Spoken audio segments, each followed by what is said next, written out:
Assalamualaikum warahmatullahi wabarakatuh. Bismillahirrahmanirrahim. Alhamdulillahilladzi hadana ala asraril ma'rifah. Segala puji bagi Allah yang berikan petunjuk kepada kita di atas segala rahsia ma'rifah. Wa kasyafa lana hijabal basyariyah, dan segala puji bagi Allah yang membuka hijab segala makhluk dalam perjalanan ma'rifah.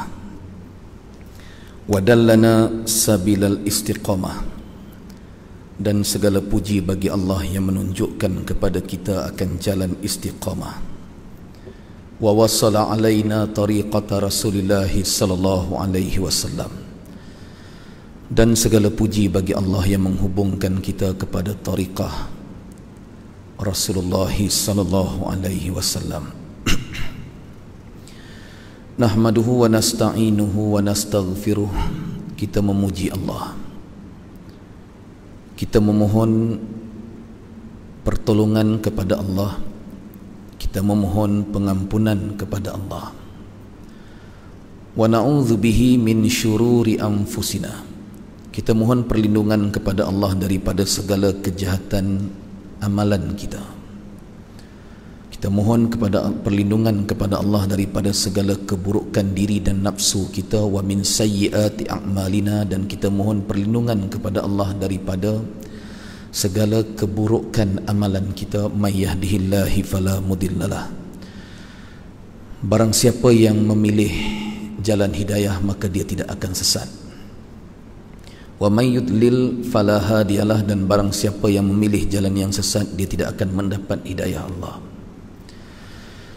Asyhadu an la ilaha illallah wahdahu la syarikalah, wa asyhadu anna Muhammadan abduhu wa rasuluh.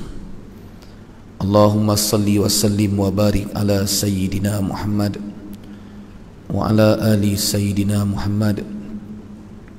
Rabbi syrah li sadri wa yassir li amri wahlul 'uqdatam min lisani yafqahu qawli. Subhanaka la ilma lana illa ma 'allamtana innaka antal alimul hakim.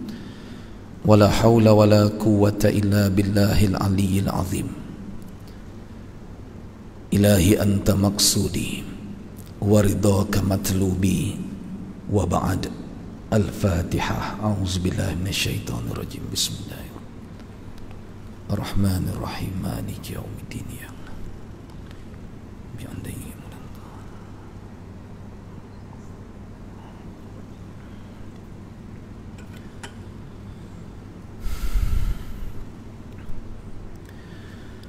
wa qala Allah ta'ala fi kitabihil aziz ba'da a'udzu billahi minasyaitonir rajim.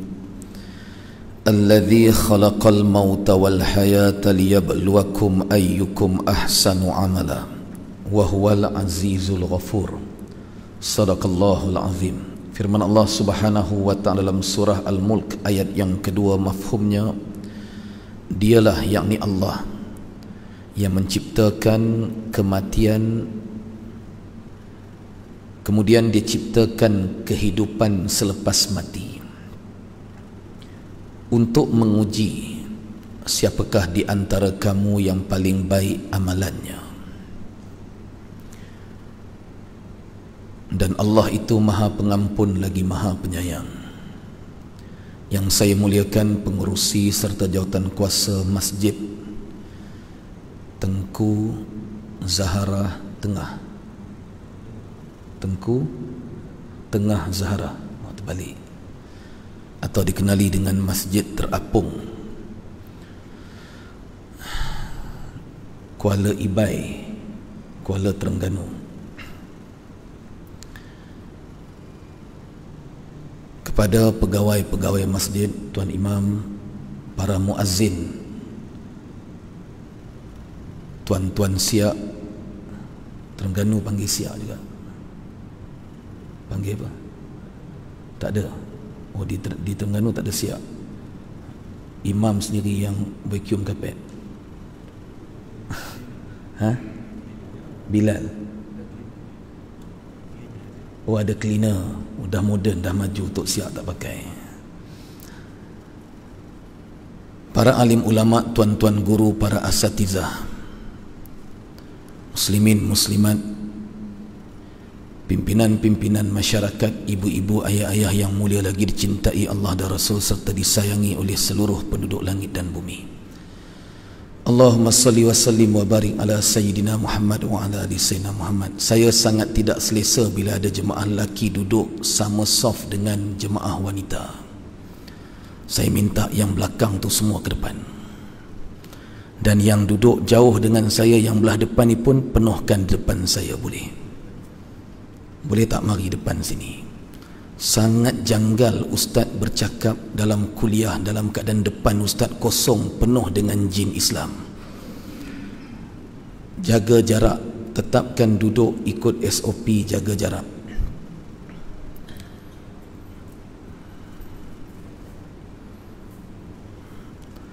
Saya mohon jangan lunjur kaki ke arah saya. Jangan lunjur kaki ke arah saya minta. Tak boleh bengkok. Kalau ayah-ayah yang memang kaki tak boleh bengkok, tak apa, tak ada masalah. Ada juga kes kaki ada besi kan, memang tak boleh bengkok.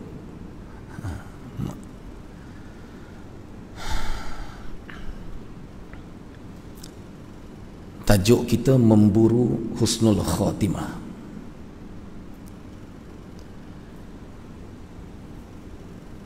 Ayat yang saya bacakan sebentar tadi daripada surah Al-Mulk ayat yang kedua, yang mana Allah Subhanahu wa ta'ala menegaskan falsafah dan kemuncak kepada pengabdian diri manusia kepada Allah Subhanahu wa ta'ala. Huwallazi khalaqal mauta wal haya. Dia yakni Allah yang menciptakan kematian, kemudian dia ciptakan hidup selepas mati itu. Liyabluwakum, untuk menguji kamu. Allah nak uji kita semua. Ayyukum ahsanu amala, siapakah di kalangan kamu yang paling baik amalannya. Ayah-ayah, ibu-ibu yang mulia lagi dicintai Allah dan Rasul serta disayangi oleh seluruh penduduk langit dan bumi. Allahumma salli wa sallim wa barik ala Sayyidina Muhammad wa ala ali Sayyidina Muhammad. Kemuncak pengabdian diri manusia kepada Allah adalah sujud. Sujud itu kemuncak pengabdian diri manusia kepada Allah Subhanahu wa ta'ala. Falsafah bagi sujud ini adalah taat. Sujud itu maknanya taat. Sejauh mana kita nak mentaatkan diri kita kepada Allah. Biasanya manusia ni dia dicipta dalam keadaan nafsu sombong tu kuat. Kita susah nak akur dan tunduk kepada orang lain. Tetapi bila Allah perintahkan untuk sujud, kita sujud. Kepala yang kita anggap mulia, punggung yang kita anggap hina tempat keluar najis, tiba-tiba ketika sujud tempat keluar najis itu di atas, kepala yang kita rasa mulia itu duduk di bawah. Betapa hinanya kita pada ketika itu di hadapan Allah Subhanahu wa ta'ala. Nak sombong macam mana? Boleh berkawan dengan YB, berjalan mengepak kan? Boleh ada kenalan dengan menteri, security guard di luar tu tegur sikit, jerkah balik. Ni perangai kita manusia. Tanya nak husnul khatimah? Nak. Semua orang nak husnul khatimah. Semua orang nak mengakhirkan hidup dengan kesudahan yang baik. Lawannya su'ul khatimah, iaitu pengakhiran yang buruk. Tetapi bila kita cek balik, kita kaji balik, kita muhasabah diri, saya selalu pesan pada diri saya, jangan sibuk dengan dosa dan amalan orang lain. Ustaz, saya tengok orang ni semayang begini. Semayang dia Allah terima tak Ustaz? Saya jawab, sembayang tuan pun belum tentu Allah terima. Tuan jangan sibuk dengan sembayang orang lain. Ustaz, saya tengok orang tu macam ni, macam mana Ustaz? Di hadapan Allah nanti, Allah tidak akan tanya kepada kita tentang dosa orang lain. Yang kita sibuk dengan dosa orang lain ni buat apa? Allah takkan tanya di mahkamah Rabbul Jalil nanti dosa orang lain. Allah akan tanya dosa kita masing-masing. Tapi di dunia ni kita sangat sibuk dengan dosa orang lain. Kita sangat peduli dengan aib orang lain. Kita melihat kejahatan, kita melihat keburukan, kita melihat kemungkaran, kita melihat kemaksiatan. Tugas kita adalah membimbing. Di saat kita ada kuasa, kita bertindak menghukum dengan kuasa yang diamanahkan kepada kita, itu cerita lain. Saya bercerita di saat kita tidak ada kuasa, di saat kita hanya bergelar orang biasa, yang kita tidak ada mandat untuk menghukum orang. Soal ketika ada kuasa, kita melaksanakan hukum, melaksanakan undang-undang, itu cerita lain. Faham maksud saya?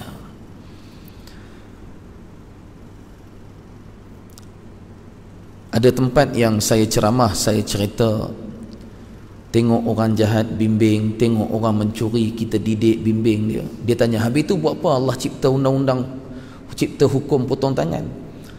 Kenapa Allah cipta hukum tu kalau kita semua kita nak nasihat aja?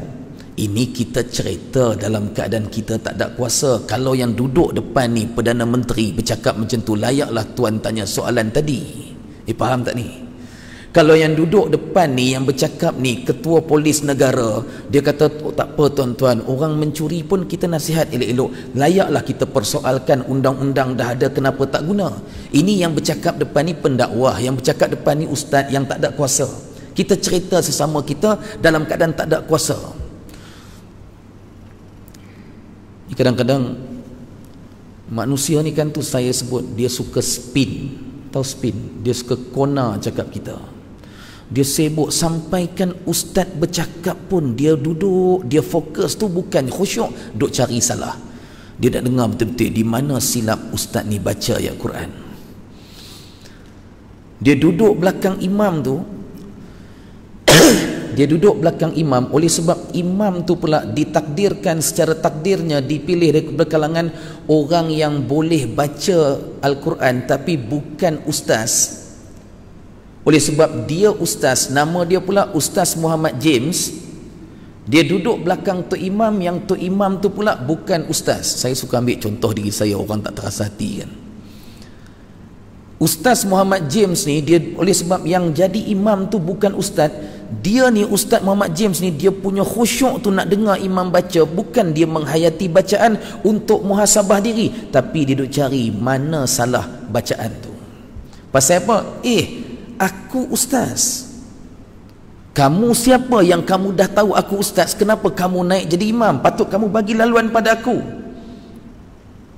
Aku lagi baik daripada kamu, kata iblis. Ana khairun minhu, aku lebih baik daripada Adam, ya Allah. Ni bila rasa lebih baik daripada orang lain, besar kuman terasa lebih baik daripada orang lain, ingatlah dialog iblis yang Allah rakamkan dalam Al-Quran. Ana khairun minhu, aku lebih baik daripada Adam, wahai Allah. Khalaqtahu min tin, engkau cipta dia daripada tanah. Wa khalaqtahu min tin, engkau cipta dia daripada tanah. Wa khalaqtani min nar, engkau cipta aku daripada api. Why must I worship to him? Cakap orang putih sekian, cakap bahasa orang Kuala Ibai. Kenapa mesti aku sembah dia? Aku api, dia tanah. I'm better than him. Aku lebih baik daripada dia. Aku ustaz, aku lagi baik daripada Tok Imam tu. Pasal apa? Yang dah dia tahu dia bukan ustaz, kenapa tak bagi aku jadi imam? Ketika Ustaz Muhammad James sedang fokus mencari salah bacaan imam, Ustaz Muhammad James terlupa solat dia pun belum tentu Allah terima. Allahu Rabbi. Bila kita ingat kisah hidup kita, perjalanan hidup kita, kita memang selalu mencari-cari salah orang lain. Ketika kita mencari salah orang lain, kita terlupa amalan kita pun Allah belum tentu terima. Kita suka terlupa ayah-ayah, ibu-ibu yang mulia.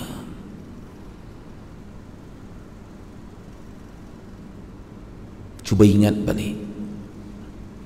Pernah tak kita bersembang tentang aib orang kepada orang lain? Pernah tak kita sembang aib orang kepada isteri kita? Cerita aib orang lain pada isteri kita? Pernah tak kita cerita aib orang lain pada kawan-kawan kita? Kita terlupa. Kita terlupa yang batang tubuh kita ni juga berselimut dengan aib yang sangat banyak. Betul. Bila kita dah mula sedar, kita mula muhasabah diri kita. Kita ingat bahawa kematian itu ibarat tetamu yang tidak diundang. Ajal ibarat tetamu yang tidak diundang, datang dan pergi pada bila-bila masa. Ingatkan, tertidur dalam kuliah maghrib, mati rupanya. Baik jangan tidur.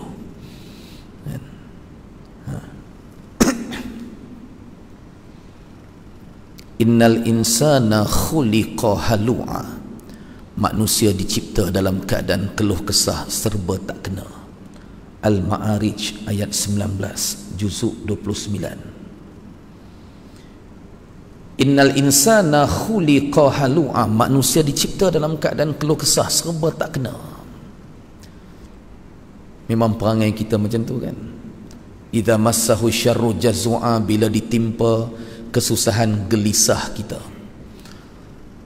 Manusia ni memang bila time susah, walaupun tak solat, walaupun kaki maksiat, masa susah teringat Allah. Walaupun dia adalah orang yang suka buat maksiat, walaupun dia semayang pun kadang semayang, kadang-kadang tak semayang langsung. Sakit aja mulut ni automatik Allah. Dia tak sebut Mira Filzah kan, automatik mulut sebut Allah. Bini pula beletirkan merepek, dan nak mampu baru teringat Allah. Bini dia kata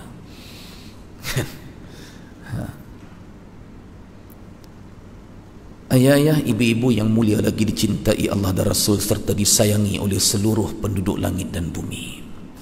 Allahumma salli wa sallim wa barik ala Sayyidina Muhammad wa ala ahli Sayyidina Muhammad.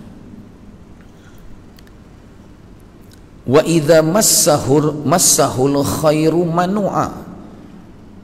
Ayat 19, manusia dicipta dalam keadaan serba tak kena, keluh kesah. Ayat 20, bila ditimpa kesusahan, gelisah lantaran teringat kepada Allah. Ayat 21, wa idza massahul khairu manu'a. Tetapi bila dia senang, sombong dengan Allah. Tunggu masa hari nak bicara. Pasal apa? Pasal kena saman satu kes. Tunggu masa nak bicara, semayang hajat tak berhenti, semayang sunat qobliyah ba'diyah tak tinggal, sampaikan lepas subuh dengan asar pun dia bantai semayang ba'diyah. Punya cemas masa tu, nampak tak ada siapa boleh tolong aku melainkan Allah. Tapi bila dia senang, dalam keadaan selesa, tengok ada je yang tak bangun semayang sunat qabliyah, dia pun tak bangun. Dia cari, dia ikut siapa yang tak bangun. Kalau semua bangun, confirm dia bangun. Pasal apa? Lagi tak bangun, orang kata apa pula kan. Solat sunat qabliyah ba'diyah di masjid surau ni, di tengah orang ramai, boleh buat kan, pasal semua orang bangun semayang. Tapi kalau kita ada masa musafir kan, kadang-kadang terlambat, semayang sorang-sorang, semayang fardu, buat tak qabliyah ba'diyah? Tak ada dah. Cuba kita muhasabah diri balik. Kenapa ya aku datang masjid, lepas azan automatik pandai buat qabliyah, tapi kalau semayang sorang automatik pandai tak buat qabliyah kan? Betul tak? Ni saya bukan kata ibu-ibu ayah-ayah, saya tengah kata diri saya pun macam tu. Bila saya duduk depan saya bercakap, saya sedang muhasabah diri saya. Bila saya duduk depan saya bercakap, saya sedang memperbaiki diri saya. Saya tidak ada niat dan maksud untuk memperbaiki orang lain. Saya tidak ada niat dan maksud untuk memperbaiki jemaah yang duduk di hadapan saya. Sebab saya sedar saya tidak layak untuk memperbaiki sesiapa pun. Ayah-ayah, ibu-ibu yang mulia, Allahumma salli wa sallim wa barik ala Sayyidina Muhammad wa ala ali Sayyidina Muhammad. Ayat yang ke-22, illal musallin, melainkan orang-orang yang solat. Sesungguhnya manusia dalam keadaan keluh kesah, hidupnya serba tak kena. Apabila ditimpa kesusahan, dia akan gelisah lantaran teringat kepada Allah. Bila dia senang, dia sombong, lupa kepada Allah. Ayat yang ke-22, melainkan orang-orang yang solat. Siapa mereka? Alladzina hum ala salatihim daimun. Itu mereka yang kekal dalam solat mereka sentiasa 24 jam. Bukan maksudnya duduk atas sejadah 24 jam. Maksudnya 24 jam ketaatan dia kepada Allah sebagaimana ketaatan dia di dalam solat. Dalam solat mulutnya taat kepada Allah, luar solat juga mulutnya tetap taat kepada Allah. Nak bercakap hal buruk orang, nak sembang benda gosip, nak sembang benda fitnah, nak kecam orang di Facebook, dia akan teringat kenapa dalam solat tadi mulut aku cakap yang baik-baik, kenapa di luar solat mulut aku derhaka kepada Allah. Ni kita nak memburu husnul khatimah ni. Dalam solat mata aku taat kepada Allah, luar solat mata aku derhaka kepada Allah. Hari-hari aku terpaksa tengok di Facebook video, gambar orang yang tidak menutup aurat. Hari-hari aku terpaksa tengok dalam grup-grup WhatsApp gambar dan video orang tidak menutup aurat. Walaupun video dan gambar itu tujuannya baik, nak cerita baik, nak sampaikan mesej yang baik, tetapi niat baik itu tidak menghalalkan aurat yang dibuka. Kenapa dalam solat telinga aku dengar yang baik-baik, telinga aku taat kepada Allah, telinga duk dengar bacaan mulut ni? Kenapa di luar solat telinga aku derhaka kepada Allah? Telinga ni mencari-cari pula berita-berita panas. Hari ni tak ada membawang ke? Kan? Kalau bukan di kampung lah, di taman-taman perumahan sekarang ni kadang-kadang kita tengok petang-petang kan, ramai kaum ibu berkumpul ramai-ramai, parlimen bersidang. Bila kumpul ramai-ramai itu cerita benda baik ke? Bohong. Sangka baik ustaz, sangka baik kot mana? Kan? Pernah tak orang perempuan dia berkumpul ramai-ramai petang-petang dekat luar pagar rumah dia tu, sambil dia sebut, marilah sama-sama petang ni kita muhasabah dosa-dosa kita yang lepas. Jangan harap dah. Kan? Agak-agak ada tak? Tak ada. Kenapa dalam solat seluruh panca indera aku, hati aku juga taat kepada Allah. Luar solat hati aku derhaka kepada Allah. Assalamualaikum warahmatullahi. Assalamualaikum warahmatullahi. Kita masuk satu kehidupan yang lain yang tak sama dengan solat kita. Sebab tu Allah sebut dalam Al-Ma'arij ayat 20 ayat 22 Allah kata illal musallin, melainkan orang-orang yang solat. Siapa mereka? Alladzina hum ala solatihim daimun. Ayat 23 Allah sebut mereka yang kekal ketaatannya daripada dalam solat sampai keluar solat. Itulah solat daim. Bukannya pergi ambil ayat 23 surah Ma'arij tu pi buat pula fahaman sesat. Tengok ayat 23. Ayat 23 surah Al-Ma'arij. Allah kata orang-orang yang sentiasa dalam solat mereka. Ni kita ni sentiasa dalam solat dah ni, jadi tak payah solat 5 waktu dah. Dia pusing kot tu. Ni yang berlaku hari ni kan. Ni yang datang solat dekat masjid ni semua kulit aja. Kami yang tak pergi solat Jumaat ni isi. Tu imam tu pun kulit aja. Dia kata dekat saya, ustaz, cuba ustaz bagi tahu dekat saya, orang makan buah ada tak orang makan buah, orang makan dengan kulit sekali, kulit orang buang kan? Syariat tu macam kulit tu lah. Kami tak pakai syariat sebab syariat tu macam kulit. Orang makan buah, orang makan isi. Isi tu hakikat. Saya jawab balik, saya kata memanglah orang makan buah, orang tak makan kulit. Tapi saya nak tanya, apa syarat dan rukun untuk menjadi buah rambutan? Syarat jadi rambutan ni ada 3. Tulis. Pertama, jangan tulis. Pertama, apa dia? Mesti ada kulit. Tu rukun rambutan yang pertama. Kalau tak ada kulit, maka tidak sah dia sebagai buah rambutan. Yang kedua, mesti ada isi. Dan rukun yang ketiga, mesti ada biji. Betul? Kalau tak ada kulit, keluar isi dengan biji je, sempat kutip tak? Tak sempat. Habis binatang lain, burung habis balun dulu. Dan isi pun akan rosak. Kalau keluar kulit saja, isi tak ada kulit dengan biji, boleh makan pun tak nama rambutan, orang tak boleh makan. Kalau keluar biji saja pun, lagilah orang tak makan.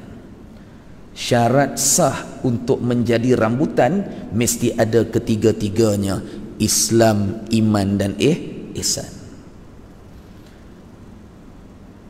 Tugas syariat, tugas kulit tu jaga isi, jangan bagi rosak. Sebab tu tarikat dan hakikat itu datang bersama dengan syariat. Konon mengaji tarikat, mengaji hakikat sampai makrifat, tapi sesat larat. Minta maaf ayah-ayah, ibu-ibu yang mulia. Ini yang berlaku. Solat daim itu maksudnya berkekalan tauhid kita sebagaimana dalam solat sampai keluar solat. Solat daim itu maksudnya berkekalan taat kita daripada dalam solat sampai keluar solat. Maka kita ingat apa yang Allah sebut kepada kita, bahawa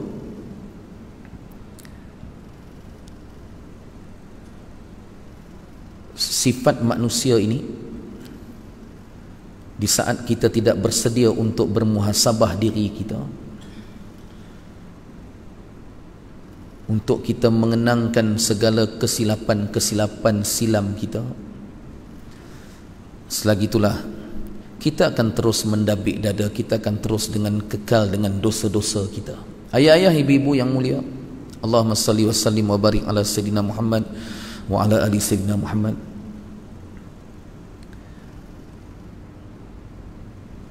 Itu yang pertama, muhasabah diri. Yang keduanya, jaga sungguh-sungguh segala amalan-amalan kita dalam keadaan kita memburu husnul khatimah ini. datang bulan Rejab, datang bulan Syakban, datang bulan Ramadan, nanti datang pula bulan Muharram. Soalan-soalan popular yang orang akan tanya, yang orang akan message pada ustaz-ustaz, orang akan tanya pada Tok Imam. Tok Imam nama apa? Nama apa? Roslim. Orang tanya dengan Tok Imam, Ustaz Roslim. Antara soalan popular apa dia bila datang bulan-bulan kebesaran Islami? Ustaz, amalan apa yang paling baik untuk amal bulan ni? Betul? Itu memang soalan popular yang masyarakat akan tanya pada ustaz-ustaz, betul? Dan itu juga soalan yang selalu saya dapat. Datang bulan Rejab, bertalu-talu mesej tanya, Ustaz, apa amalan yang bagus bulan Rejab ni? Ustaz, apa amalan bagus bulan Syakban? Ibu-ibu ayah yang mulia, ya ada amalan-amalan yang bagus, tetapi saya jawab, saya kata, tuan, amalan wirid lepas mayang 5 waktu tu pun tuan tak istiqamah, tuan sibuk nak buat amalan lain. Amalan wirid 5 waktu tu yang Nabi SAW ijazahkan kepada seluruh umat. Nabi ajar istighfar 3 kali lepas solat. Nabi ajar la ilaha illallah wahdahu la syarikalah 10 kali. Selepas subuh dan maghrib 3 waktu lagi Nabi tak baca. Habis 10 kali baru Nabi alihkan kaki Nabi sallallahu alaihi wasallam. Nabi akan pusing menghadap duduk macam mana saya sedang menghadap ibu-ibu dan ayah-ayah yang mulia sekarang ini. Ada riwayat hadis Nabi duduk dalam keadaan bau kiri Nabi ke kiblat, bau kanan ke jemaah. Tetapi kebanyakan hadis Nabi SAW akan duduk pusing terus menghadap makmum macam mana saya duduk sekarang. Kerana apa? Itu akhlak Rasulullah SAW dalam memuliakan jemaah di belakang dia. Nabi tak bagi punggung dia pada jemaah, tak mana tak hadapkan punggung kepada jemaah. Akhlak baginda yang sangat mulia. Allahumma ajirna minan nar, ya Allah bebaskan kami dari azab neraka-Mu 7 kali.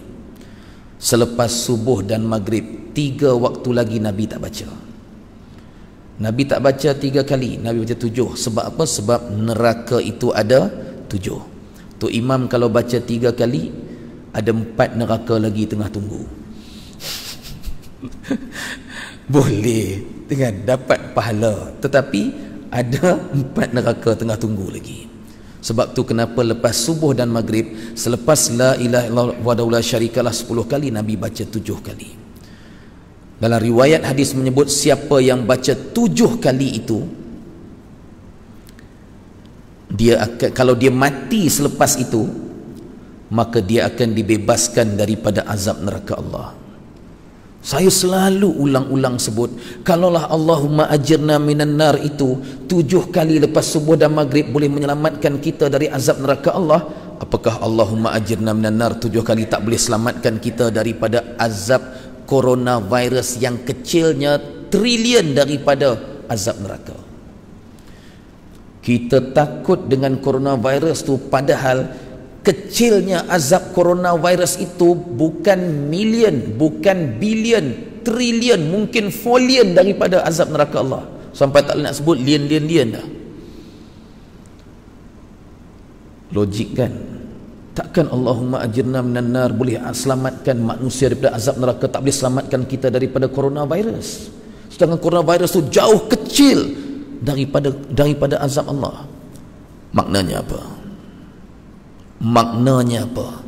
Maknanya datang wabak sehebat manapun, jangan tinggal masjid dan surau. Jangan tinggal munajat kita kepada Allah. Ikut SOP. Wajib mentaati pemerintah, ikut SOP. Wajib mentaati perintah. Perkataan wajib itu bukan pada peraturan dunia, tapi pada syarak kita wajib mentaati pemerintah. Ikut SOP, tapi jangan melampau, jangan berlebih-lebihan sampai macam coronavirus ni lah penentu hidup mati kita. Betul? Jangan melampau. benda yang ada budi bicara, berbudi bicara. Yalah, kadang-kadang ada yang terlupa bawa emas, kalang kabut dengar azan, tertinggal nak patah balik ambil dekat kereta, kita punya berkerah. Ya Allah, jangan melampau sangat. Taat perintah pemerintah kita, tapi jangan berlebih-lebihan. Isu apa saya sebut dekat Masjid At-Taqwa Durian Burung baru ni, tentang kes satu family musafir singgah di masjid tu. Anak dia bukan bawah 12, anak dia tu bawah 15, umur dalam 13-14 macam tu. Tapi ada masjid yang tidak cakna dengan peraturan MKN ni, dia duk pegang bawah 15 tu. Budak tu nak solat, dia tak bagi masuk. Nak solat di beranda pun dia tak bagi. Yang mak budak ni lepas solat keluar cari anak, tengok dalam masjid tak ada, di beranda tak ada. Dia pusing-pusing tengok anak tu solat di tepi pintu tandas. Takkanlah orang masjid ni, takkanlah AJK masjid ni kalau X-ray otak nampak kat lutut. Sampai tak ada budi bicara langsung-langsung. Kawan saya kerja Jabatan Agama, ustaz, seorang ustaz kerja Jabatan Agama, masjid tu pun di bawah Jabatan Agama. Dia nak masuk solat, Tok Siak tu tak kenal ustaz ni. Sejadah mana sejadah? Ustaz ni jawab, dia kata, kan MKN dah buat peraturan baru, tak perlu sejadah dah lagi. Sejadah tak payah bawa dah. Oh dah, MKN lah, ni masjid, ni undang-undang masjid kami. Ni saya kata jangan berlebih-lebihan, jangan melampau. Akhirnya ustaz tu pun terus pergi masjid lain. Orang datang nak solat, ya kita taati, kita mentaati pemerintah tanpa kita mempertikaikan arahan. Tapi di saat kalau orang terlupa, takkan nak suruh balik orang yang musafir tadi, nak halau juga keluar. Budi bicara kita mana? Hukum bunuh manusia dalam bab kisos, Allah kata bunuh balas bunuh. Tapi selepas ayat bunuh balas bunuh tu, Allah kata jika waris memaafkan, hendaklah pembunuh membayar diat, ganti rugi. Hukum bunuh ada budi bicara, takkan hukum manusia cipta tak ada budi bicara? Mula nak geram kan? Hukum bunuh dalam Al-Quran Allah ada budi bicara. Faham tak budi bicara tu makna apa? Allah kata bunuh dibalas bunuh, tapi jika waris memaafkan, maka gugur hukum bunuh tu, bayar ganti rugi. Takkan Al-Quran ada budi bicara? Kita ni yang nak melaksanakan undang-undang manusia buat, langsung tidak ada budi bicara. Allahu Akbar ya Karim. Ya ibu yang mulia, Allahumma salli wa sallim wa barik ala Sayyidina Muhammad wa ala Sayyidina Muhammad.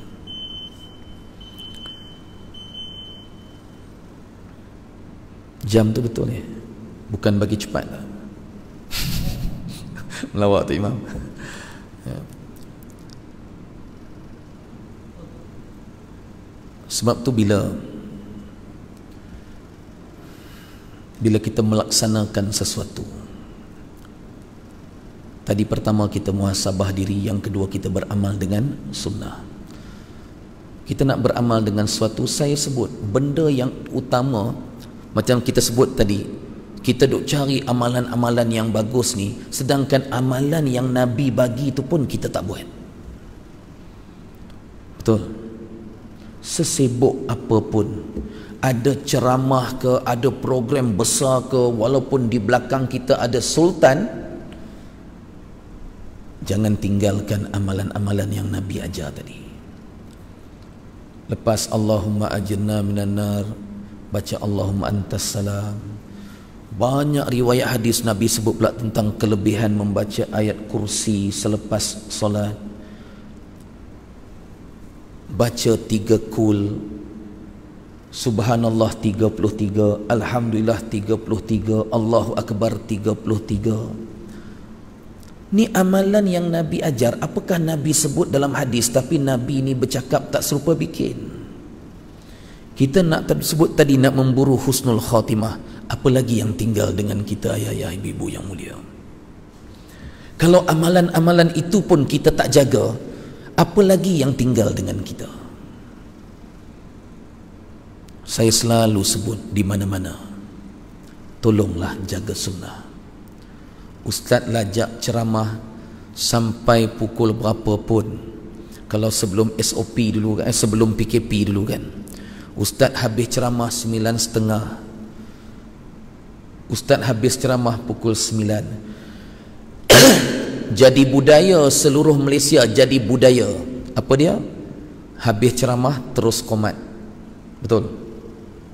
Soalan, siapa bagi autoriti kepada pengurusi masjid? Siapa bagi autoriti kepada jawatan kuasa masjid? Siapa bagi autoriti kepada imam masjid untuk menggugurkan sunnah azan itu? Ni budaya satu Malaysia ni. Bukan satu Malaysia, bahkan negara-negara lain di Asia ni pun saya pernah pergi kalau ada kuliah lambat. Budaya satu Asia. Kan? Dia, bila kita teringat hadis tentang tanda kiamat nanti, bila Dajjal yang sebenar dah keluar, azan sudah tidak dilaungkan. Dajjal yang sebenar belum muncul, satu Malaysia isyak tak azan sebab ustaz habis ceramah lambat. La ilaha illallah. Pernah tak kita terfikir sampai macam tu? Allahu Rabbi ya Karim, tolonglah. Kalau ustaz habis pukul 9 pun azan. Azan tak semestinya pakai mikrofon, betul? Yang penting syiar azan, sunnah azan jangan gugurkan. Kalau azan pakai mikrofon pun, Tok Imam takut ke? Takut. Kalau pakai pukul 9 azan pakai mikrofon, takut? Berani kan? Ada tempat dia takut. Dia kata tak boleh ustaz. Hari tu Ustaz Muhammad James pula ceramah, berhenti pula pukul 10. Ini cerita sebelum PKP lah.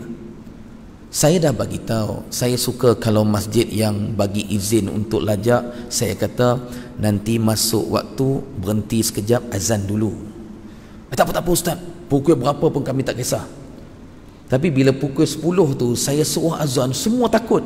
Saya kata tak payah pakai mikrofon, takut apa? Betul? Yang penting sunnah azan, syiar azan jangan tinggal. Hadis sahih Bukhari. Hadis sahih Bukhari. Imam Al-Bukhari meriwayatkan hadis. Nabi SAW pesan dekat sahabat, azan walaupun kamu solat seorang diri. Kami bermusafir bersama Syekhuna Syekh Nuruddin Marbu Al-Banjari Al-Maki.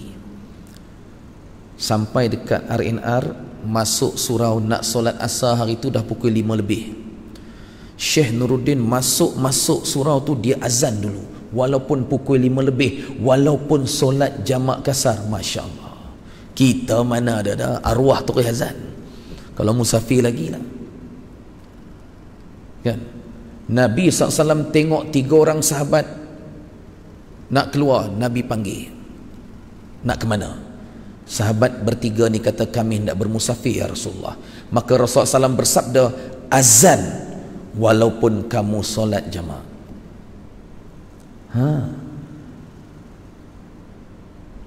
Tolong jangan buang sunnah azan.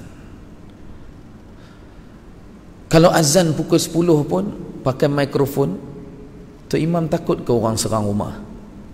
Takut ke orang pergi serang dekat rumah? Dan ada kes depa azan lambat, mereka azan lambat, memang dia pergi serbu rumah. Yang serbu rumah Tok Imam ni confirm orang yang tak datang masjid. Betul? Kalau dia semayang sama, dia tak serbu rumah Tok Imam. Saya selalu ajar Tok Imam, saya ajar pengurusi masjid, kalau azan pakai mikrofon lambat, tiba-tiba orang datang rumah, Assalamualaikum Tok Haji, pasal apa azan pukul 10? Jangan baca ayat Quran, jangan baca hadis, buang masa. Bagi tahu dekat dia, sebenarnya tepat jam 8:04 tadi kami memang nak azan, tapi kami tunggu kamu tak datang-datang. Kami tunggu sampai pukul 10 baru kami azan. Makna kami azan lambat sebab kamu lah. Berani jawab begitu. Tak payah baca Al-Quran, tak payah baca hadis, buang masa. Pasal apa saya nak sebut? Kita nak mati yang baik, tapi kita gugurkan macam-macam sunnah. Nabi SAW ajar kepada kita pasti ada rahsia dan hikmahnya. Baginda ajar kita pasti ada rahsia dan hikmahnya. Jaga amalan. Hari Jumaat, hari ni hari Jumaat. Berapa ramai orang yang mencintai baginda sallallahu alaihi wasallam, rindu dekat Nabi sallallahu alaihi wasallam, nak amalkan pakaian putih yang baginda tidak pernah tinggal pada hari Jumaat. Allahu Rabbi ya Karim. Boleh lepas ni start Jumaat minggu depan pakai putih. Sebab apa? Sebab kami sayang dekat Nabi. Ustaz, kami yang tak ada baju putih ni nak buat macam mana? Pergi belilah, hak tu pun nak kena ajar. Kan? Beli benda lain macam-macam boleh, nak beli baju pun tak erti. Tanya pula kami yang tak ada baju putih ni nak buat macam mana? Pergi belilah. Kan? Nabi SAW tidak pernah meninggalkan pakaian putih pada hari Jumaat. Habis ustaz, kami yang tak pakai baju putih ni tak sayang kat Nabi. Sayang juga, tapi orang ni kalau dia sayang betul-betul punya sayang, dia kasih dekat Rasulullah SAW betul-betul punya kasih. Kali pertama sampai Madinah, masa nak buat umrah tu, bila pergi ke Madinah, masuk Masjid Nabawi, tengok grill makam tu tak nampak pun, berlenang air mata. Betul. Allahu Rabbi. Pasal apa kita berlenang air mata bila tengok makam Rasulullah sallallahu alaihi wasallam? Belum nampak makam betul, baru nampak grill tu saja. Berlenang air mata ni. Maka orang yang sayang dekat Nabi, cinta dekat Nabi, dia akan kena satu penyakit macam mana penyakit orang bercinta yang namanya angau. Orang yang angau ni, dia cari apa benda Nabi buat hari ni aku nak buat. Macam mana pakaian Nabi aku nak pakai. Nabi suka warna apa, aku nak cari warna tu. Ni orang yang sayang dekat Nabi. Ayah-ayah, ibu-ibu yang mulia, Allahumma salli wa sallim wa barik ala Sayyidina Muhammad wa ala ahli Sayyidina Muhammad. Saya batuk ni bukan simptom COVID. Sampai malam ni saya batuk hari-hari dah selama 18 tahun. Jangan tanya kenapa. Ustaz pergi berubat tak payah tanya. Kan? Baik-baiklah, tak baik sudah. Saya batuk ni hari-hari sampai malam ni selama 18 tahun. 13 tahun saya batuk darah. 13 tahun tu saya batuk darah selama 13 tahun. Baru 5 tahun ni saya batuk sahaja tak ada darah. Saja bagi tahu siap-siap ni ustaz ni ada gejala, ada simptom ni, tampar sekali baru tahu kan. Ya. Alhamdulillah, Allah Maha Adil. 18 tahun dia bagi dekat saya dalam keadaan saya tak pernah kena penyakit apapun sepanjang 18 tahun ni.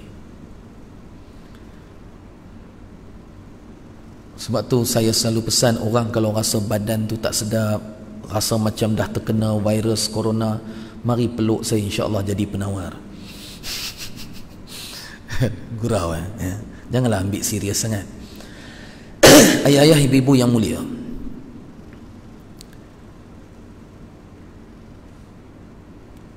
bila kita sayang sangat dekat baginda, kita akan cari. Oh, jumpa hadis Nabi ni ke mana-mana tak pernah tinggal kayu sugi.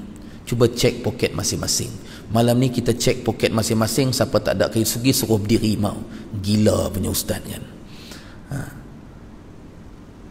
Kata cinta dekat Nabi, Nabi SAW kata, laula an asyqa ala ummati, kalau tidak menyusahkan umatku, la amartuhum bisiwak min kulli waqti solat, aku akan perintahkan mereka bersugi setiap kali waktu solat, kalaulah tidak menyusahkan umatku. Maknanya Nabi SAW nak bagi tahu kita besarnya amalan sugi tadi. Ni sayang dekat Nabi SAW ni. ayah-ayah, ibu-ibu yang mulia, cinta dekat Nabi ni perumpamaan sepasang suami isteri yang berkahwin sangat lama tidak ada anak. Lama kahwin, sampai 5 tahun kahwin tak dapat anak, berubat sana berubat sini, asal ada petua buat, pergi pak doktor pakar, macam-macam buat, sampai tahun yang ke-10 tiba-tiba dapat tahu, setelah 10 tahun kahwin dapat tahu si isteri mengandung. Masya Allah, punya seronoklah suami isteri ni. Suami ni punya sayang dekat isteri, jaga kandungan tu ibarat menatang stesen minyak yang penuh. Bukan menatang minyak, stesen minyak kan? Nak kata sayang sungguh. Akhirnya lahirlah seorang bayi, dapat anak pula, punya jaga 10 tahun kahwin, tiba-tiba baru kurnia seorang zuriat. Tiba-tiba selepas 3 tahun, ketika anak itu berumur 3 tahun, tiba-tiba anak tu sakit, berubat, ditakdirkan Allah meninggal dunia. Meraung si ibu, meraung si ayah tadi yang 10 tahun menunggu anak tu, dah dapat pula sakit, meninggal. Tapi oleh sebab Allah cipta perasaan rindu ni ada limit, ada hadnya. Kita kalau rindu isteri meninggal, anak meninggal, mak meninggal, menangis tu menangis sampai seminggu, 2 minggu, tapi makin lama dia makin hilang, makin lama makin kurang, makin lama makin kurang. Memang Allah cipta manusia ni macam tu. Sebab tu isteri meninggal tu 3 hari, kalau lelaki biasa 3 hari meleleh air mata, hari keempat meleleh air liur nak kahwin lagi seorang. Itu lelaki selalulah, bukan lelaki ni cerita lelaki dekat Amerika, lelaki dekat masjid terapung Kuala Ibai ni alhamdulillah 2 kali 5. Ni cerita lelaki tempat lain. Ayah-ayah, ibu-ibu yang mulia, meraung tapi makin lama makin lupa, makin lama makin lupa dekat anak ni tadi. Beberapa tahun selepas tu tiba-tiba suami isteri yang tadi, yang dulu beberapa tahun lepas meraung sebab kematian anak, tiba-tiba ternampak seorang budak lelaki berusia 3 tahun yang mirip macam anak mereka. Terkejut suami isteri ini, tanpa sedar berlinangan air mata. Sebab apa? Budak tu dengan potongan rambutnya yang mirip dengan anak yang dah mati ini tadi, senyumnya, ketawanya, kelakuannya, pakaiannya hampir sama dengan anak yang dah meninggal tadi. Menangis suami dan isteri bila melihat kelibat budak yang mereka tidak kenal tapi mirip dengan anak, arwah anak mereka. Ayah-ayah, ibu-ibu yang mulia, begitulah perumpamaan 1400 tahun baginda meninggalkan kita. Hari ini, malam ini, Allah sedang melihat-lihat mana satu hamba aku yang mirip dengan kekasih aku yang bernama Muhammad. Rambutnya, akhlaknya, pakaiannya, kelakuannya, ibadahnya, untuk aku lepaskan rindu memeluk mereka dengan rahmat dan kasih sayang aku. Ni kalau orang yang cinta kepada Rasulullah sallallahu alaihi wasallam. Kita yang tengok makam Rasulullah tadi kan, berlinang air mata kan. Bayangkan sahabat-sahabat yang duduk dengan Nabi sallallahu alaihi wasallam, duduk dalam majlis ilmu Nabi. Sahabat tengok Nabi SAW depan mata, dengan tampannya, dengan kacaknya, dengan nurnya, wajahnya yang bercahaya, dengan akhlaknya. Kana khuluquhul Quran. Nabi ni akhlaknya adalah sebuah Al-Quran, daripada hujung rambut sampai hujung kaki umpama Al-Quran yang bergerak. Allahu Rabbi, sahabat tengok Nabi depan mata. Ayah-ayah, ibu-ibu yang mulia, sahabat tengok Nabi depan mata. Bukan setakat duduk bersama Nabi dalam majlis ilmu, bukan makan dengan Nabi, berjalan dengan Nabi, mereka berjihad dengan Nabi. Nabi luka, sahabat keliling Nabi sanggup jadikan tubuh mereka sebagai benteng pertahanan walaupun mereka dihujani dengan panah dan pedang pada ketika itu. Sayang dekat Nabi ni, ya Allah. Sayyidina Mu'adz bin Jabal radhiyallahu anhu, Nabi suruh jadi governor di Yaman. Nabi suruh Sayyidina Mu'adz jadi governor di Yaman. Dalam hadis sahih Muslim, panjang wasiat Nabi pada Sayyidina Mu'adz tentang wasiat iman dan dakwah. Nabi suruh sampaikan, ceritakan la ilaha illallah kepada penduduk Yaman nanti. Dalam hadis sahih, Nabi tarik unta Sayyidina Mu'adz, Nabi iring tolong hantar Sayyidina Mu'adz sampai ke sempadan kota Madinah. Di akhir ucapannya, di akhir wasiat Nabi, Nabi kata, wahai Mu'adz, apabila engkau pulang daripada Yaman nanti, Yaman dari Madinah lebih kurang 400 kilometer. Perjalanan dengan unta one way memakan masa 1 bulan. Nak patah balik 1 bulan. Nabi SAW kata dekat Sayyidina Mu'adz, wahai Mu'adz, bila satu hari nanti engkau balik daripada Yaman, engkau akan melalui rumahku dan kuburku. Kalau kita duduk di tempat Sayyidina Mu'adz, apa perasaan kita? Maknanya fahamlah kita bahawa itu adalah pertemuan terakhir. Terkejut Sayyidina Mu'adz bin Jabal radhiyallahu anhu bila Rasulullah sallallahu alaihi wasallam kata, wahai Mu'adz, bila engkau balik daripada Yaman nanti engkau akan melalui rumah aku dan kuburku. Terkejut Sayyidina Mu'adz bin Jabal yang memandang wajar, tengok depan mata Rasulullah. Kita tengok grill makam tu pun kita dah menangis. Bayangkan Sayyidina Mu'adz bin Jabal tengok Rasulullah SAW depan mata. Cintanya Masya Allah luar biasa. Dia pusingkan badannya, membelakangkan, duduk atas unta tu, dia terbalikkan badan dia. Dia kata, ya Rasulullah, pandanglah aku untuk kali yang terakhir ya Rasulullah. Nabi tak pandang Sayyidina Mu'adz. Nabi terus berjalan menuju ke kota Madinah. Ya Rasulullah, pandanglah aku untuk kali terakhir ya Rasulullah. Nabi tak pandang Sayyidina Mu'adz. Baginda tahu kalau baginda tengok, kemungkinan Sayyidina Mu'adz tak jadi ke Madinah. Sahabat-sahabat sangat mencintai Rasulullah sallallahu alaihi wasallam. Fudalah bin Umair al-Laythi, seorang munafik di zaman Rasulullah SAW, tekad nak bunuh Nabi. Dalam hati dia tengok muka Rasulullah pun penuh dengan kebencian. Satu hari dia dapat tahu Nabi akan tawaf di Kaabah. Dia ambil sebilah pisau, dia sorokkan dalam jubah dia. Dia kata, hari ini aku pasti akan bunuh Muhammad. Dia turun ke tempat tawaf, dia ikut belakang Nabi dengan keyakinan dia akan dapat tikam Nabi pada hari itu. Bila dia sampai dekat dengan belakang Rasulullah SAW, dia nak keluarkan pisau tu, tiba-tiba Nabi SAW berhenti. Nabi pusing menghadap Fudalah bin Umair al-Laythi. Nabi tanya dekat dia, apa yang ada dalam hatimu wahai Fudalah?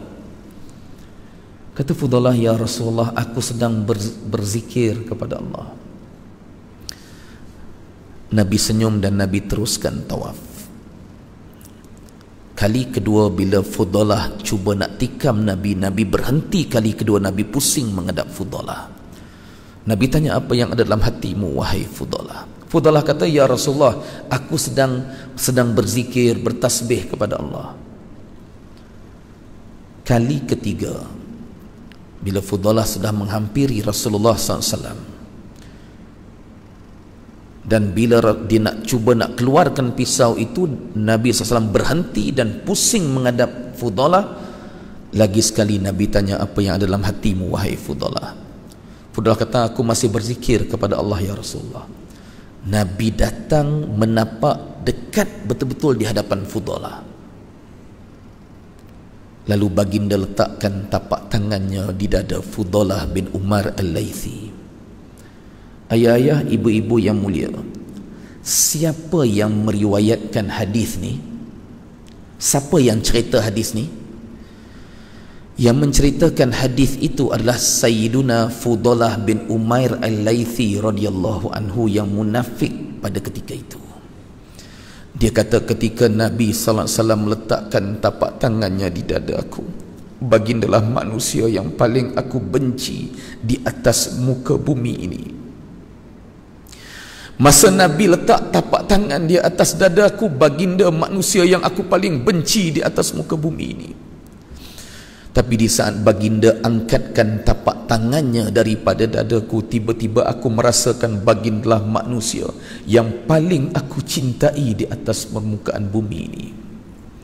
Ayah-ayah, ibu-ibu yang mulia, berapa ramai di kalangan kita hari ini, malam ini, dalam jiwanya, dalam hatinya penuh dengan watak-watak kebencian. Dan berapa ramai di kalangan kita para pendakwah yang nak meletakkan tapak-tapak tangan kita di dada mereka untuk hilangkan kebencian itu. Allahu Rabbi ya Karim. Maka akhir sekali daripada saya,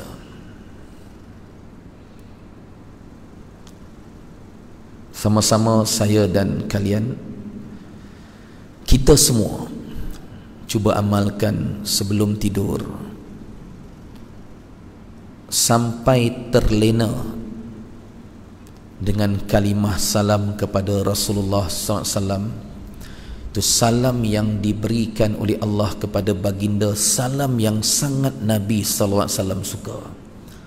Assalamu alayka ayyuhan nabiyyu wa rahmatullahi wa barakatuh. Kita baca dalam tahiyat kan, Assalamu alayka, salam ke atas engkau ya Rasulullah, ayyuhan nabi, wahai nabi, wa rahmatullahi wa barakatuh, dengan rahmat Allah dan keberkatannya. Ulang assalamu alayka ayyuhan nabiyyu wa rahmatullahi wa barakatuh sampai terlena. Mudah-mudahan kita akan bertemu dengan baginda pada tidur kita pada malam itu. Cubalah. Mungkin di saat bertemu dengan baginda Rasulullah SAW walaupun dalam mimpi, pasti akan merubah kehidupan kita, pasti. Dalam riwayat yang sahih, Nabi kata, berilah salam kepada aku walau di mana sahaja kamu berada, pasti aku akan menjawabnya. Bayangkan setiap kali kita sebut assalamu alayka ayyuhan nabi itu, maka Nabi jawab. Setiap kali Nabi jawab bermakna baginda sedang mendoakan kita. Allahu Rabbi ya Karim. Betapa orang yang memburu doa Rasulullah SAW pasti tidak akan meninggalkan salam itu, bahkan menjadi basah di bibirnya setiap saat dan waktu. Janji baginda, baginda janji, kamu bagi salam kepada aku walau di mana kamu berada, pasti aku akan menjawabnya. Assalamu alayka ayyuhan nabiyyu wa rahmatullahi wa barakatuh. Dan setiap kali baginda jawab, itulah doa baginda untuk kita. Amalkan, naik motor, naik kereta, nak tidur sampai terlena. Allahumma salli wa sallim wa barik ala Sayyidina Muhammad. Sayyidina Muhammad, mohon ampun dan maaf atas ketelanjuran bahasa saya. InsyaAllah pagi esok di Masjid Batu Enam, Kuala Nerus, ya, kuliah subuh, dan maghrib esok di Surau Al-Hikmah, Padang Midin. Dan kemudian kita pergi melancong ke Pulau Redang. Saya tak nak sampai Pulau Redang, tengok dalam Facebook je, orang duk menunjuk gambar air jernih lah bagai kan. Mohon ampun dan maaf. Doakan kami, doakan saya, doakan perjalanan dakwah semua pendakwah-pendakwah, semua para ulama, semua da'i, semua asatizah sentiasa mendapat perlindungan Allah. Kita doa sungguh-sungguh malam ni boleh? Kita doa sungguh-sungguh, amin, doa sungguh-sungguh boleh. Tapi dengan syarat semua kena duduk paling dekat dengan saya. Tapi kekalkan jarak 1 meter, jaga SOP, boleh? Tolong yang belakang semua mari depan saya ni kosong ni. Saya nak suruh aminkan doa sahaja. Tolong mari depan. Saya nak tutup dah.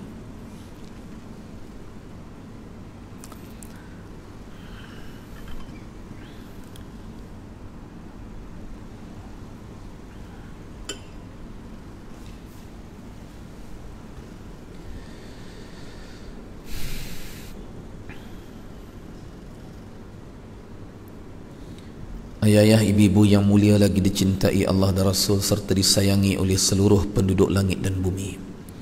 Allahumma salli wa sallim wa barik ala Sayyidina Muhammad wa ala ali Sayyidina Muhammad.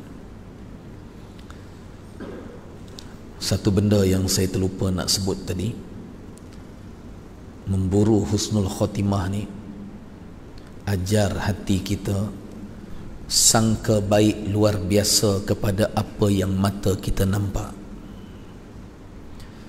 Kalau dulu saya tengok orang buat maksiat, mulut saya beletir kata macam-macam dekat orang tu.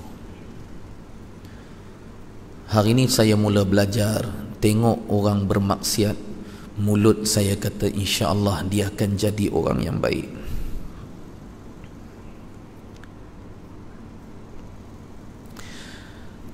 Kita selalu menghukum benda yang zahir nampak dengan mata kita. Tengok perempuan GRO dalam disko. Saya dulu pernah jadi penguatkuasa agama. Mulut ni maki macam-macam. Tapi hari ni kita mula belajar. Tengok GRO mabuk dengan pakaian seksi dalam disko tu, kelab malam tu, mulut belajar kata insya-Allah dia akan jadi wanita yang solehah. Kita bukan menyokong perbuatan maksiat dia, kita doakan hidayah. Sangka baik kita itu adalah doa. Ana inda zanni abdi bi, aku ikut sangka hamba aku. Hadis kursi dalam Sahih Bukhari sebut aku ikut sangka hambaku. Susah, aku bagi susah. Mengeluh kan? Tarik nafas ni mengeluh, susah, aku bagi susah. Saat susah pun sangka baik dengan Allah, insya-Allah senang, aku bagi senang. Selalu sangka baik dengan apa yang mata kita nampak. Ya. Minta sungguh-sungguh pada Allah malam ni. Kita doa sungguh-sungguh. Saya bukan yang terbaik di kalangan ayah-ayah, ibu-ibu yang mulia. Ya. Ingat pesan saya, jangan memusuhi guru-guru agama. Tak suka macam mana pun mulut. Kalaulah kita pandang orang jahat pun mulut kita ajar sangka baik, hati sangka baik. Kenapa perlu kita memusuhi para ahli agama, memusuhi para ulama, memusuhi pendakwah-pendakwah? Benci dengan jemaah tabligh ni, Masya Allah, luar biasa dia punya benci. Allahu Rabbi. Walhal mereka itu hanya beramal dengan sunnah Nabi. Mulai malam ni kalau kita ajar hati kita sangka baik dengan orang bermaksiat, kenapa malam ni hati tak boleh bersangka baik dengan pendakwah-pendakwah? Minta ampun dengan Allah kita yang pernah bermusuh dengan mereka yang beramal dengan sunnah.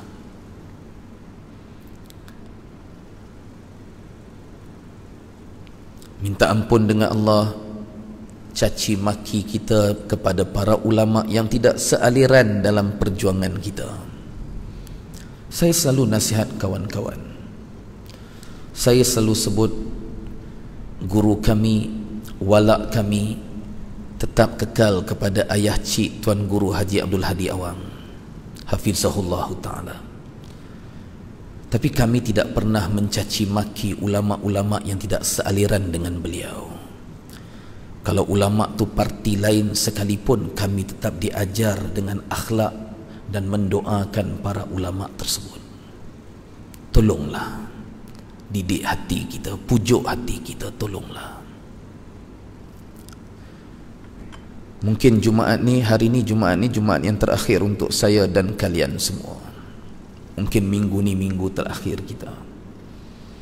Tiba-tiba Abang Din hantar mesej kat saya, Ustaz ingat tak Tok Imam yang baju jubah hitam duduk belah kiri Ustaz hari tu? Ingat? Itulah Ustaz, Al-Fatihah dalam kurungan dibaca. Kan? Contoh Tok Imam kan. Minta ampun dengan Allah sungguh-sungguh, didik hati kita. Ajar doa yang baik-baik untuk semua orang. Minta yang baik-baik insya-Allah.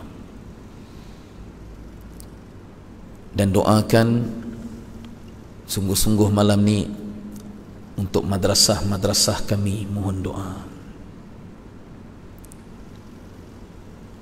Saya hampir surrender, hampir menyerah kalah dengan madrasah saya. Saya ada 4 madrasah, 2 di Johor, 2 di Perak. Daripada 4 tu, 2 buah tu adalah madrasah tahfiz. Untuk membiayai madrasah tahfiz saya ni, saya kena ada 46,000 sebulan. Sebahagian pelajar-pelajar memang tak bayar yuran sebab anak-anak asnaf yang tak mampu. Saya tanggung.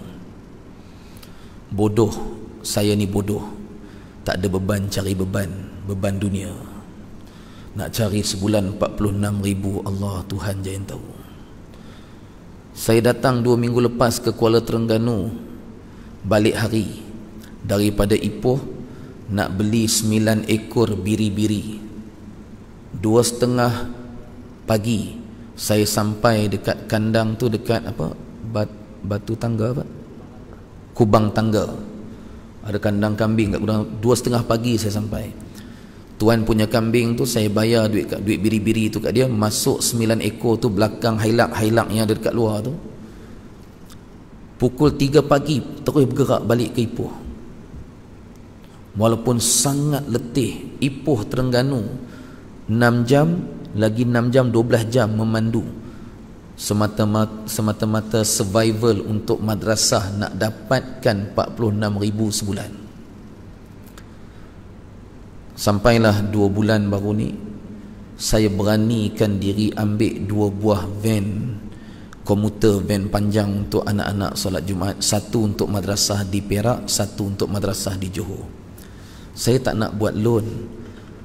Dalam tempoh 2 bulan sampai malam semalam, saya berjaya kumpulkan 161,000 daripada jumlah 177, maknanya ada baki lagi 16,000. Ada baki lagi ada baki lagi 16,000. Lebih kurang 16,000 baki lagi sampai malam ni. Sebab tu saya datang sini, saya bawa tabung, ada tabung putih dekat luar tu, kalau siapa nak bagi sumbangan. Saya tahu sangat susah. Tengah sibuk dalam tempoh 2 bulan ni masuk sampai minggu ni dah jadi 2 bulan 2 minggu. Van yang 1 untuk Perak dah keluar, 1 van lagi dia dah bubuh apa, dengan plate numbernya Geran pun dah nama madrasah, tapi dia tak nak lepas lagi, tak selesaikan lagi 16,000 tu. Mohon doa, minta Allah permudahkan. Tengah sibuk cari duit untuk van, terlupa duit untuk bayar gaji yang 46,000 sebulan tu. Allah, saya hampir menyerah kalah, ayah ibu yang mulia. Saya pernah panggil anak-anak madrasah saya tanya, saya kata dekat anak-anak madrasah, boleh tak kalau Abi hantar kalian semua ni, pecahkan, hantar ke madrasah-madrasah lain. Anak-anak ni tanya kenapa. Saya kata kat anak-anak syurga ni, saya kata Abi dah tak mampu lagi untuk menyara kalian. Anak-anak ni menangis, peluk saya ramai-ramai, minta Abi pertahankan, kami nak belajar dekat sini. Saya tahu kalau mereka dihantar ke tempat lain, belum tentu ada orang yang nak menanggung dan membiayai mereka ni. Jadi ayah ibu yang mulia, doakan mudah-mudahan Allah berikan kekuatan. Siapa nak ambil alih madrasah saya angkat tangan. Ya, doalah mudah-mudahan Allah permudahkan. Ya, mudah-mudahan Allah beri kekuatan. Dan saya yakin bahawa akan ada nusrah Allah melalui hati-hati hamba-Nya yang Allah datangkan bantuan itu. Saya tidak mengharapkan kepada makhluk, pengharapan saya tetap kepada Allah. Saya tetap akan minta kepada Allah. Ya. Jadi kita doa sama-sama insya-Allah. Mudah-mudahan Allah ampunkan saya, ampunkan kita semua. Al-Fatihah. A'udzubillahi minasyaitonir rajim.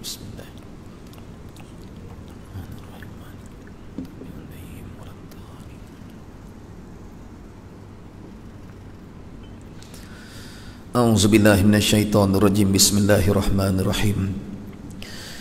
Alhamdulillahirabbil alamin. Wassalatu wassalamu ala asyrafil mursalin wa ala alihi wa ashabihi ajma'in. Allahumma ya Allah ya Tuhan kami, ampunkan dosa-dosa kami ya Allah, ampunkan dosa kedua ibu bapa kami ya Allah, serta kasihani dan sayangilah mereka ya Allah, sebagaimana mereka mengasihani dan menyayangi kami semenjak kami kecil ya Allah. Dan ampunkan dosa sekalian guru-guru serta masyaikh kami, mukminin dan mukminat, muslimin dan muslimat yang hidup maupun yang telah mati dengan segala rahmat-Mu ya Allah. Allahumma ya Allah ya Tuhan kami, gunakanlah tubuh kami untuk kerja agama-Mu ya Allah. Pilihlah kami untuk keluar ke jalan-Mu ya Allah. Ya Allah, datangkanlah perasaan cinta kepadamu dan kepada Rasul-Mu ya Allah, melebihi segala-galanya ya Allah.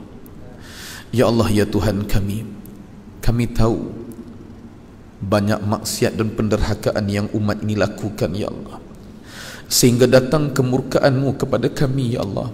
Lalu Engkau uji kami dengan wabak penyakit ini ya Allah. Kami mohon kepada-Mu ya Allah, ampunkan kami dan ampunkan dosa seluruh umat ini ya Allah, sehingga hilang kemurkaan-Mu lalu terangkat kembali wabak ini ya Allah. Kami mohon kepada-Mu ya Allah.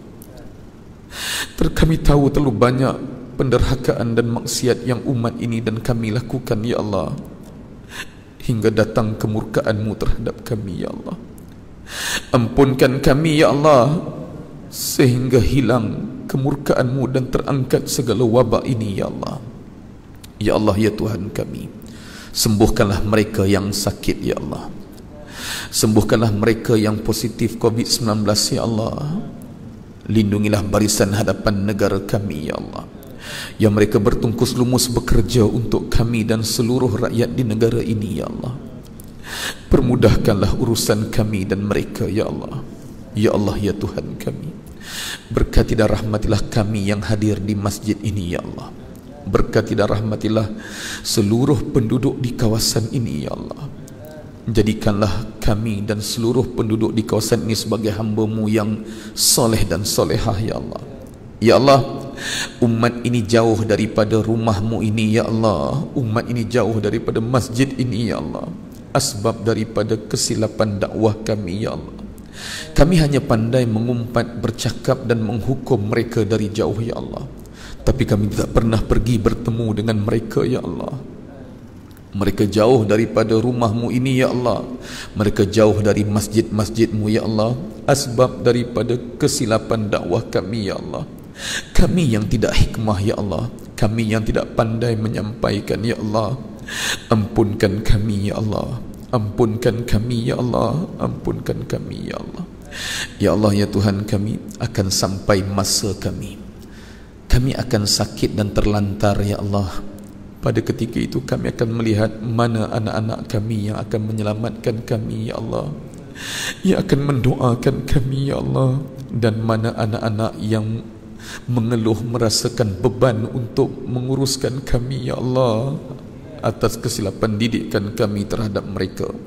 Ampunkan kami ya Allah, ampunkan kami ya Allah, ampunkan kami ya Allah. Ya Allah, ya Tuhan kami, matikan kami dengan kesudahan yang baik dengan kalimah la ilaha illallah Muhammadur Rasulullah. Jangan kau matikan kami dengan kesudahan yang buruk ya Allah. Matikan kami di jalan dakwahmu ya Allah. Matikan kami di jalan dakwahmu ya Allah. Matikan kami dalam keadaan sujud kepadamu ya Allah. Matikan kami dalam keadaan bertaubat kepadamu ya Allah. Ya Allah, ya Tuhan kami datangkan bantuanmu kepada madrasah-madrasah kami ya Allah. Hantarlah hamba-hambamu ya Allah di asbab nusrahmu kepada kami ya Allah. Rabbana atina fid dunya hasanah wa fil akhirati hasanah wa qina adzabannar. Wa sallallahu ala sayyidina Muhammadin wa ala alihi washabbihi ajmain. Subhana rabbil izzati amma yasifun. Wassalamun alal mursalin walhamdulillahi rabbil alamin. Taqabbalallahu minkum. Assalamualaikum warahmatullahi wabarakatuh.